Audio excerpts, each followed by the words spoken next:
మీరన్నారు కన్ఫ్యూజ్ వాతావరణం మీరు కూడా పెట్టారు ఇప్పుడు. ఏది గ్యారెంటీ అని చెప్పట్లేదు.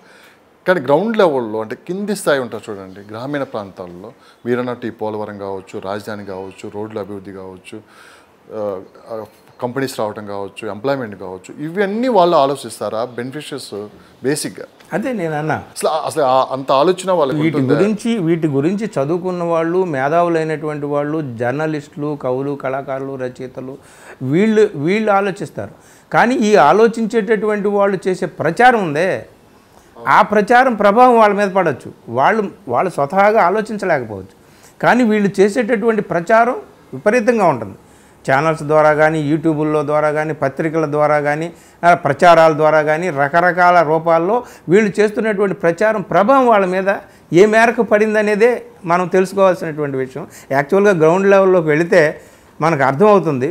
మైక్ పట్టుకోకుండానో కింది స్థాయి గ్రామీణ పేదవాళ్ళ దగ్గరికి వెళ్ళి మాట్లాడి తెలుస్తుంది. అందుకని ఆరామస్థానం లాంటి వాళ్ళు అలాగా కింది స్థాయికి వెళ్ళి చేసినటువంటి సర్వేల్లో వాస్తవాలు తెలుస్తాయని అనుకునేదన్నమాట.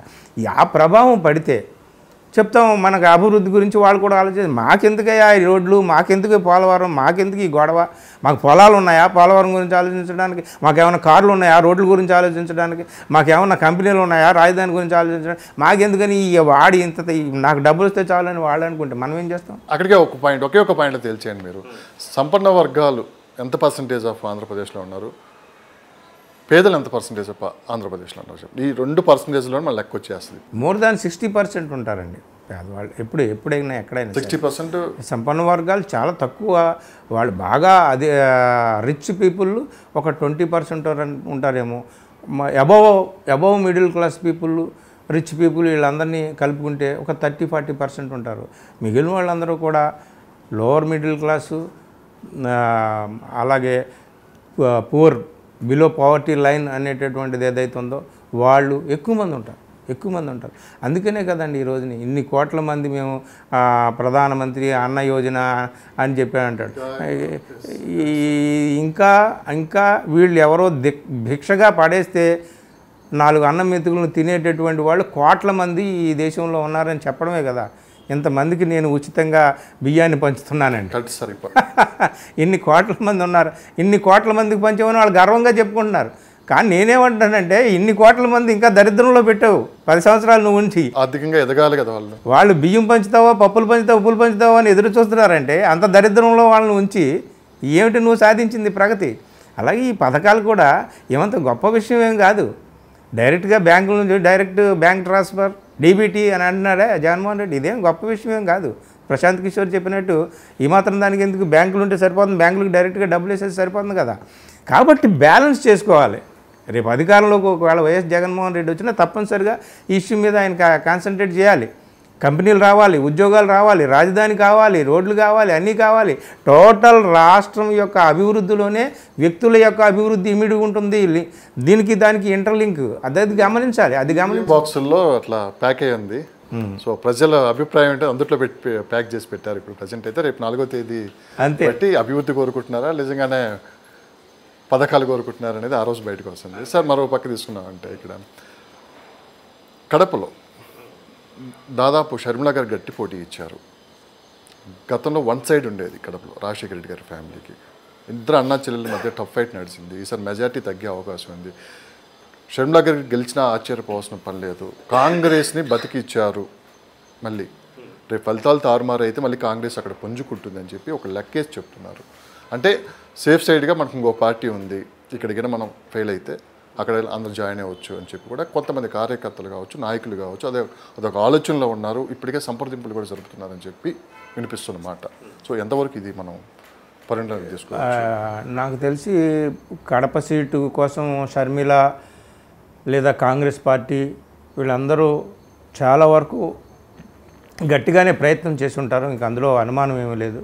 షర్మిలని ఓడించడానికి కూడా ఆపోజిట్ వర్గాలు ప్రయత్నాలు చేసే ఉంటాయి. కానీ ఎంత అనుకున్నా షర్మిల చెల్లెలే కదా. ఏమన్నా ఒకవేళ అన్నా చెల్లెల బంధం ఏమన్నా అక్కడ ఏమన్నా కొంచెం పనిచేస్తే ఏమన్నా జగన్మోహన్ రెడ్డి ఏమన్నా సాఫ్ట్ అయితే చెప్పలేం. కానీ షర్మిలని ఓడించడానికి మాత్రం అన్ని శక్తులు కూడా అవినాష్ రెడ్డి గెలుపు కోసం ఇంక్లూడింగ్ భారతితో సహా అందరూ ప్రయత్నం చేశారు. షర్మిల గెలుపు కూడా అక్కడ మనం చెప్పలేం, షర్మిల గెలుస్తుందని చెప్పలేం. షర్మిల కూడా ఓడిపోయినా ఓడిపోవచ్చు. కాకపోతే కాంగ్రెస్ పార్టీకి మళ్ళీ పునరుజ్జీవం అనేటటువంటిది షర్మిల ద్వారా వస్తుంది. ఇప్పుడు కాదు, ఆమె గట్టిగా నిలబడితే ఇంకొక 5 ఏళ్ళు తప్పనిసరిగా ఆంధ్రప్రదేశ్లో కాంగ్రెస్ మళ్ళీ జీవం పోసుకునేటటువంటి అవకాశం ఉంటుంది. అది వచ్చే ఫలితాలను బట్టి సంప్రదింపులు ఇప్పటి నుంచి మొదలు పెట్టారంటారు. ఎంతవరకు నిజం? ఫలితాలు తారుమారుగా అయితే ఏం చేయాలని చెప్పి అంటే కేంద్రంలో నుంచి అంటారా సంప్రదింపులు? ఇక్కడ ఫలితాలు ఏ సంప్రదింపులు అంటారు మీరు? వైఎస్ఆర్సీపీ నాయకులు కాంగ్రెస్ వైపు చూపు. కాంగ్రెస్ అక్కడ జగన్మోహన్ రెడ్డిని కాంగ్రెస్ ఆదుకునే అంత సీన్ లేదు. ఫలితాలు తారుమారు అయితే అంటే కార్యకర్తలు, నేను జగన్మోహన్ రెడ్డి గురించి మాట్లాడలే, కార్యకర్తలు కావచ్చు, మిడిల్ స్థాయి లీడర్స్ కావచ్చు, వాళ్ళందరూ కూడానండి ఎప్పుడైనా సరే గెలిచిన వాడి వైపు ఉంటారు. కార్యకర్తలైనా నాయకులైనా ఎవడైనా సరే. ఇక్కడ చూడండి, అంత పెద్ద మేరు పర్వతం లాంటి కేసీఆర్ ఏమైపోయింది? పర్వతం కుప్పకూలిపోయినట్టు అయిపోయింది కదా. ఆ పార్టీ నాయకులే కాదు, కింద స్థాయి కార్యకర్తలు కూడా చల్లాచెదరైపోయారు కదా. వాళ్ళందరూ కూడా మేము కాంగ్రెస్తో దెబ్బలాడారు కాబట్టి మొన్న అసెంబ్లీ ఎన్నికల్లో వాళ్ళ మీద కోపంతో ఇటు బీజేపీకి పడేశారు. తెలంగాణలో అదొక పెద్ద డ్రామా జరగబోతుంది. ఇక్కడ బీజేపీకి కొద్దిగా సీట్లు పెరిగినా బీజేపీ సొంత బలం కాదు, బీఆర్ఎస్ సీట్లు, బీఆర్ఎస్ ఓట్లు కాంగ్రెస్తో మొన్నటిదాకా కొట్లాటలో ఉన్నారు కాబట్టి వాళ్ళకి వేయకుండా వాళ్ళ మీద కసితో ఇటు వేశారు చాలా.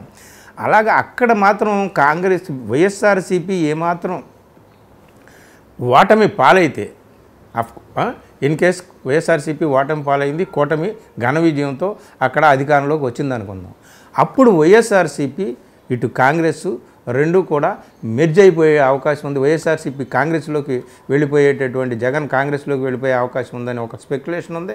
అలాగే వైఎస్ఆర్సీపీలో ఉన్నటువంటి ట్రెడిషనల్ కాంగ్రెస్ కార్యకర్తలు, లీడర్స్ ఉంటారు కదా, వాళ్ళు కాంగ్రెస్ వైపు వెళ్ళిపోయే అవకాశాలు కూడా ఉంటాయన్నమాట. సో అంటే షర్మిల ఎంత స్ట్రాంగ్గా నిలబడుతుందనే దాని మీద ఉంటుంది.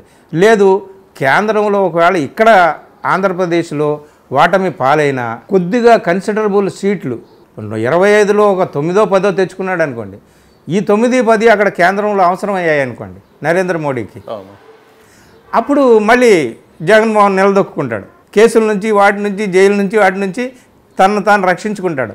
తనను తాను అక్కడ రక్షించుకోకుంటే, కేసుల నుంచి తనను తాను రక్షించుకుంటే, జైలు నుంచి రక్షించుకుంటే ఇక్కడ నిలబడతాడు, మళ్ళీ పార్టీని నిలబెట్టుకోవడానికి మళ్ళీ కష్టపడతాడనమాట. ఇట్లాంటివి ఏమైనా సరే అంటే ఎన్నికల ఫలితాల అనంతరమే ఈ పరిణామాలు ఎలా ఉంటాయి అనేది మనం ఊహించగలం, ఇప్పుడు ఊహించలేం.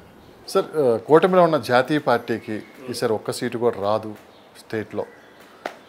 కూటమిలో ఉన్న జాతీయ పార్టీ అంటే బీజేపీ. Yes sir.